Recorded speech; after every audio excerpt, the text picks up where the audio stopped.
after watching The Mitchells vs. the Machines. I don't know if I can trust this thing anymore.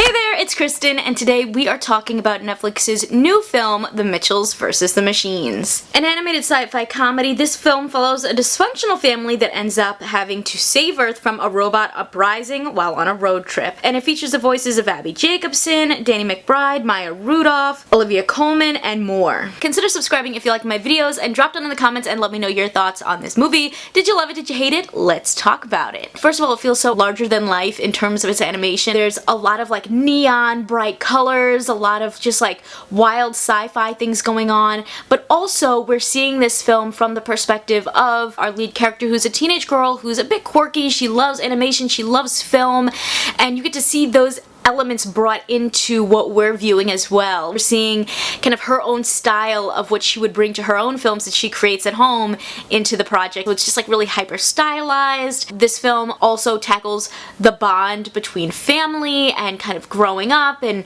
going to college, and will you achieve your dreams, and the dreams that other people have had to leave in the past so that they can do what's best for their family. There's a lot of great father-daughter bonding, and as someone who's really close to their dad, I really appreciated that, and just being able to see how over the course of this animated film they really, you know, went on this journey and grew so much. These characters learned so much and really formed a stronger bond as a family. And I love that the family really embraces their quirkiness, their weirdness, and how they're not like a perfect family. They're perfectly imperfect as they are. And there was this really nice moment at the end of the film where Katie's like, "I'm a Mitchell," and I was like, ah, girl. It is so great that you're feeling this strong connection to your family and just like embracing who you are. Our main character, Katie, she feels a little bit out of the loop at home. She feels a little bit different.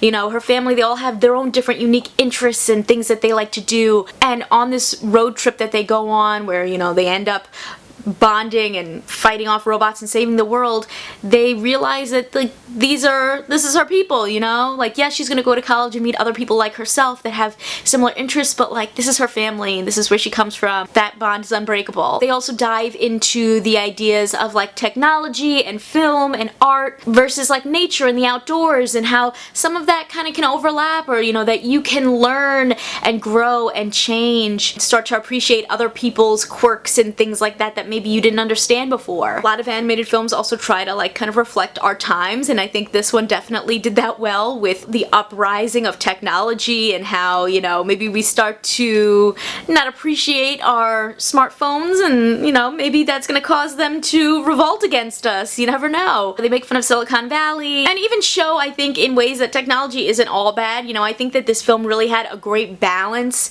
of all the things that it was trying to achieve, which I think would be really hard because it was trying to achieve a lot of stuff. When I think back on this movie, I feel like it could either be like a huge miss or a win, and they really were able to bring this together in such a great way that I think this is a movie that so many people are going to be surprised by and enjoy, and it doesn't feel like dated, especially since you are tackling like a lot of technological advances and things like that. This film had a little bit of everything for everyone. You know, they talk about technology, you have this goofy family that's trying to figure out, you know, where they fit in this world and how they can come together. You have like throwbacks to things like Furbies, but like in a way that I think this is a film for the whole family. Everyone will enjoy it, everyone will get something out of it. While this was a really funny film, it was also really heartfelt, and I think that they did a really great job of just building these different connections of things that they introduced and then ended up having deeper meaning, to be able to build these threads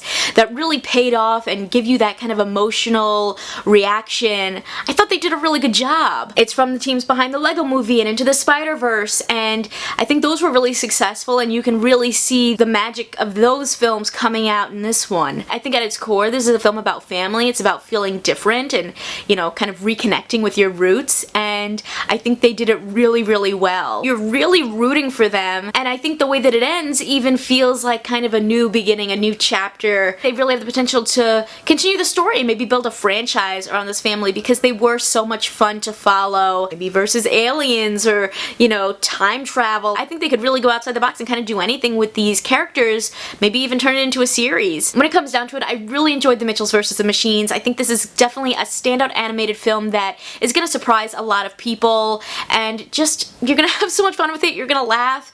It's definitely for the entire family. If you like my content, you can check out more of my Netflix reviews right over here, and I will catch you in my next video. See ya!